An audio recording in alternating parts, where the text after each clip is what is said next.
Assalamualaikum warahmatullahi wabarakatuh. Bertemu kembali dengan saya Alni Rahmawati dari Program Studi Manajemen Fakultas Ekonomi Bisnis Universitas Muhammadiyah Yogyakarta.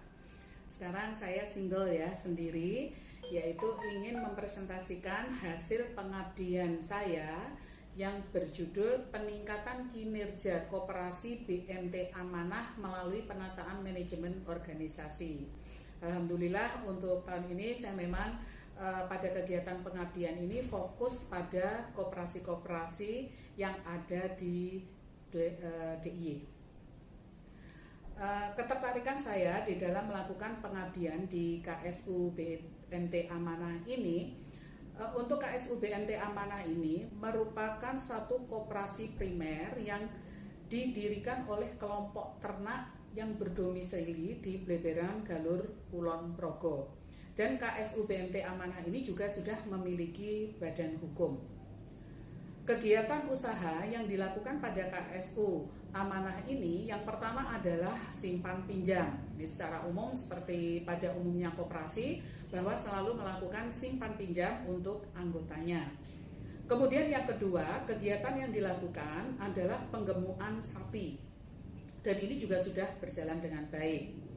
Modal yang digunakan pada KSU BMT Amanah ini menggunakan modal usaha yang diperoleh dari modal sendiri, yaitu simpanan pokok dan simpanan wajib.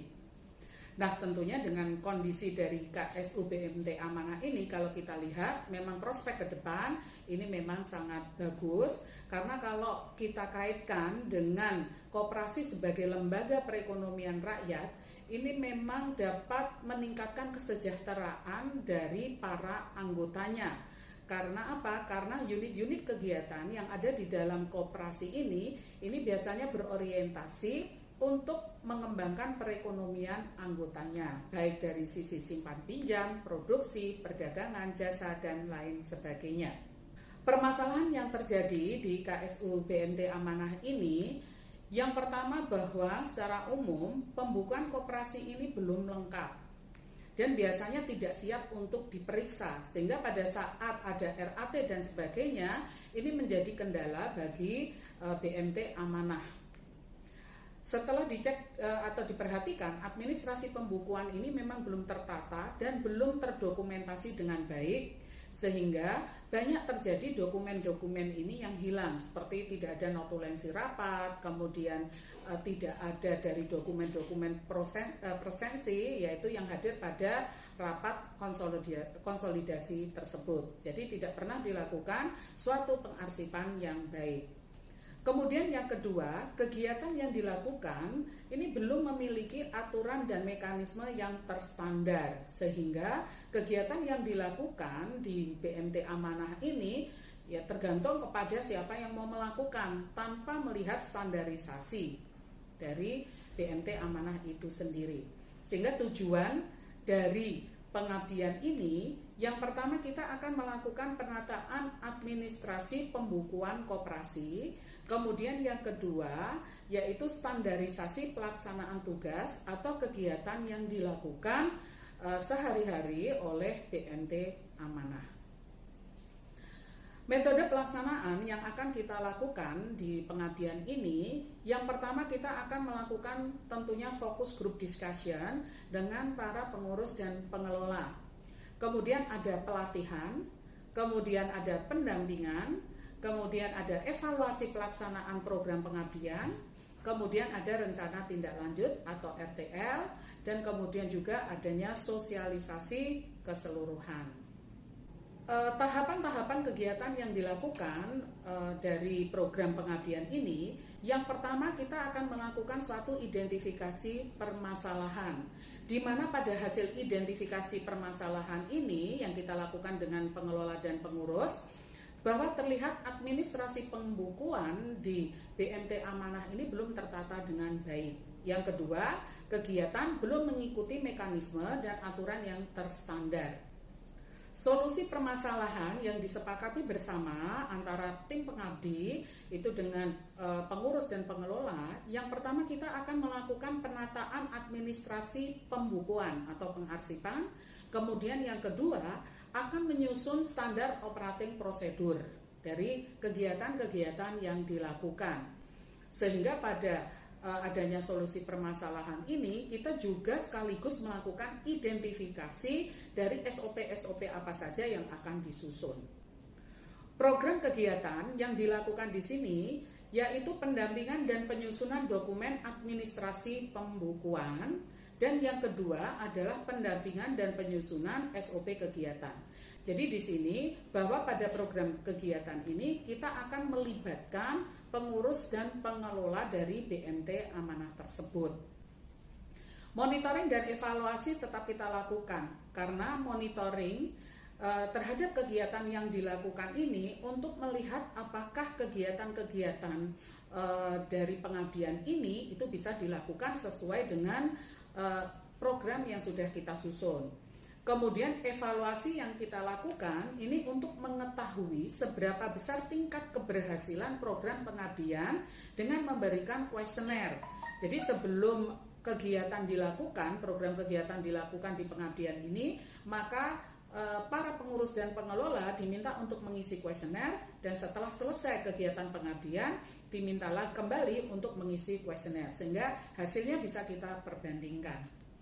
Output dari program pengabdian ini yang pertama adanya buku pedoman pengarsipan, sehingga bisa terlihat administrasi pembukuannya ini bisa tertata, dan yang kedua outputnya adalah standar operating prosedur dari kegiatan-kegiatan yang dilakukan. Hasil dan pembahasan. Pertama kali yang kita lakukan untuk persiapan itu diawali dengan wawancara dan diskusi dengan mitra. Sehingga di sini kita bisa menggali apa saja permasalahan-permasalahan dari mitra tersebut. Pada pelaksanaan yang kita lakukan, pertama kali diawali dengan mengelompokkan arsip administrasi yang ada di BMT Amanah, yaitu kita kelompokkan arsip statis dan dinamis. Arsip statis itu akan kita buang karena itu kita anggap dokumen-dokumen yang sudah lama dan sudah tidak penting kembali. Arsip dinamis inilah yang kemudian kita lakukan pengelolaan. Yang kedua, menyusun buku pedoman arsip. Nah, menyusun buku pedoman arsip ini sampai pada standarisasi menyusun surat masuk, surat keluar, sampai pada kop dan sebagainya.